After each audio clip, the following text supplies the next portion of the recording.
I'm Sarah Conti with Breeze TV, and I'm here with Daniel Brown, tight end of the New York Jets. As some of you guys may know, Daniel was a wide receiver for our own James Madison University football team. This was a while ago. It's like 10 years ago is when I started. It was great. I walked on my freshman year. Tried to make a name for myself. Ended up getting a scholarship my second year. Ended up playing a lot. my redshirt freshman year. Unfortunately, second year tore my ACL, which kind of set me back a little bit. And then the last 2 years, I finished pretty strong. But overall, really, just enjoyed. Really loved playing for James Madison. Favorite or funny? Yeah. I have a ton.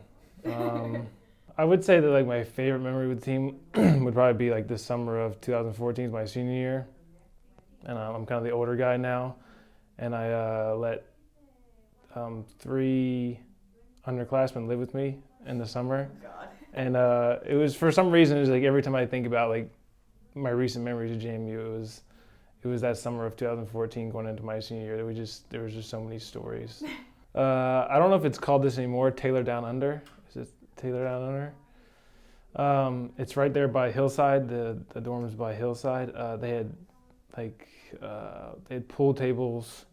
They did karaoke there, and also all you do is turn your jack card in. They would give you like a board game or any of that. So me and my roommate would spend most of our time there instead of just doing our homework. We would way back from like the APC or like not the library, sorry, the APC or what else? The dining hall. We would stop there and play like 6 games of pool, and then we kind of turned it into things. So probably Taylor Down Under, if that's what it's still called. It's awesome to see, just the success that they've had. I know the first year when they won, we all stormed the field. I don't know if we were allowed to, but we all stormed the field. It was awesome because I had a bunch of friends that were still playing that year. And then went back the second year because we had so much fun the first year, and unfortunately they didn't win. But it's always good to see them have so much success and go support them. Will our students see you there this year? They will. Yep, I'm leaving tomorrow. Oh, wow. A lot of nostalgia. I'm a little jealous because I see all the success they had, and I didn't have quite as much success. And my first year and my last year we made it to the playoffs.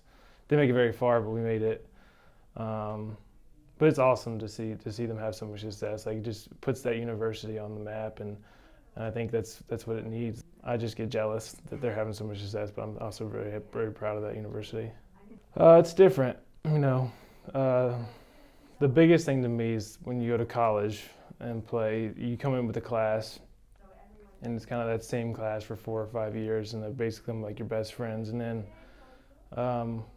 when you play for a professional team, it's dads, grown men, guys who've already been there 10 years, and like you're 22 years old, you might be playing with a guy who's 34 years old. He's got 4 kids. I have no kids. I don't even have dogs. So it's just the group of people that you're around. It's just different. I get asked that a lot, and I can't really think of any. I don't think that my transition was all that difficult. The speed of the game is different. Everything, if you think about it, everybody on an NFL team is probably their best player on like a college team. So it's basically all the best college players. So everybody's good. Just speed of the game is so much faster. I had one other offer. It wasn't really an offer. I didn't really have any offers coming out of high school. I just went to a really small school I think my school had 500 kids. It just didn't have a lot of publicity. And I got a preferred walk-on offer from JMU in Richmond, and to me, Richmond just felt too much like my high school. It was too small. And as soon as I went to JMU for my visit, I just fell in love with this. That's why I chose JMU. I was a Tampa Bay Buccaneer fan. I don't know why. I kind of went through like a pirate phase when I was a kid, and I found out that they had like a pirate ship in their stadium, and the flag was cool. I even had like a comforter that was a Tampa Bay Buccaneer comforter. I think every kid dreams of playing in the NFL. I don't know necessarily like what I say when I wanted to play for Tampa Bay. Can't say that. But it was definitely my favorite team growing up. I started playing when I was 8, and I think I always wanted to play football because I always played with my dad in the backyard. I don't really think I really knew when I could start, and I think he kind of told me, "Hey, you're 8 years old. You can, play tackle football now." And that's when I started. So I've been playing for a while now. So I wasn't drafted. I took the long way. I went to actually did like the mini camp tryout. So there wasn't a whole lot of clout for me right away because I tried out. But it was difficult. I kind of took the long road, but I guess in the end, it makes for a good story, and it taught me to work hard for what I wanted. Like I said earlier, it's different when you have to play with. My first experience was when I made the 90-man roster with the Ravens. Was I saw Joe Flacco and Steve Smith kind of in the locker room. Those are guys you grow up like watching on TV, and they're 30 years old. You kind of feel like just a kid, and you're kind of like starstruck, like you're in the same locker room with them. So it's weird, but also it's very like humbling to know that you're in the position. Yeah, I think they supported me. As soon as they found out like I had a chance. After my senior year, it was kind of like a long shot for me, honestly. But they were supportive. If it was my dream, they wanted to support it.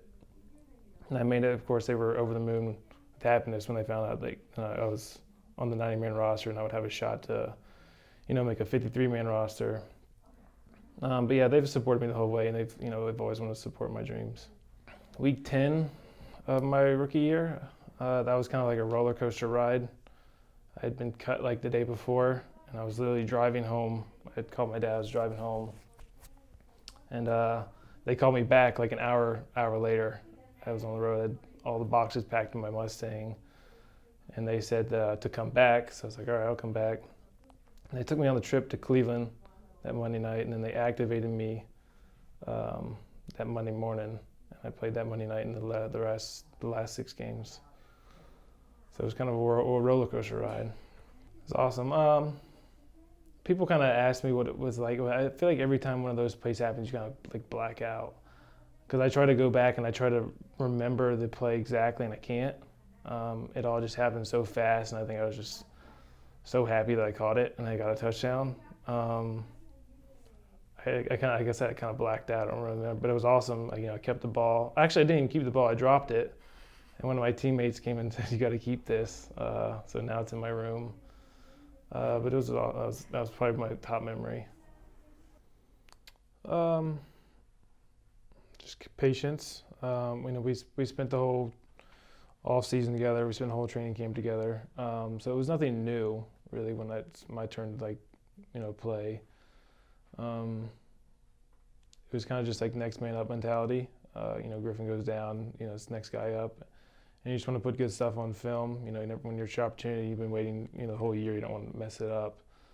But it was natural. Sam's a great quarterback. It's not really hard, to get on page with Sam. But we'd been together the whole off season, so it wasn't too big of a shock.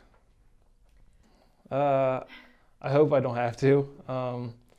I love my degree, and I thank JMU for it. But I plan on trying to play football for as long as I can, and ultimately, I'll have to get a regular job one day. Hopefully, it's 5-6 years from now. I don't know what I'll do with it yet. I haven't really given it much thought because I still think I got some football left in me. But when the time comes, I'll have to use that degree. I think it taught me a lot. Like I said, I came from a really small town, with a really small school. Going to JMU was able to broaden my horizons. It's taught me a lot. Those are critical years in your life. 18 to 22 years old, you kind of become a man. It gave me a ton of friendships that I still have today. Gave me a platform for what I'm doing now. Football gave me an opportunity. I think about if I had gone to a different school, would I have really had the same opportunity that I had at JMU? So I credit a lot in my life to JMU, so I'm forever grateful.